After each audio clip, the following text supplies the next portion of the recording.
السلام عليكم الإخوان، كنتمنى تكونوا بخير وعلى خير. فيديو جديد إن شاء الله نشوفوا آخر تطورات ملعب الأمير مولاي عبد الله بالرباط.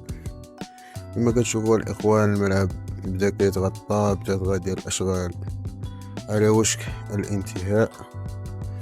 الملعب اللي تقدرت القيمة الإجمالية لبناء الملعب هي 600 مليار سنتيم. الملعب اللي غادي يكون بواحد الطاقة استيعابية تتراوح ما بين 65 ألف متفرج و 70 ألف متفرج.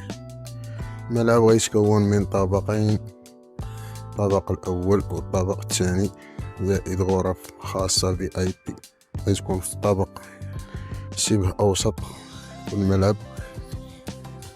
نتمنى يكون خير إن شاء الله مع الأمطار اللي كتطيح في المملكة الشريفة.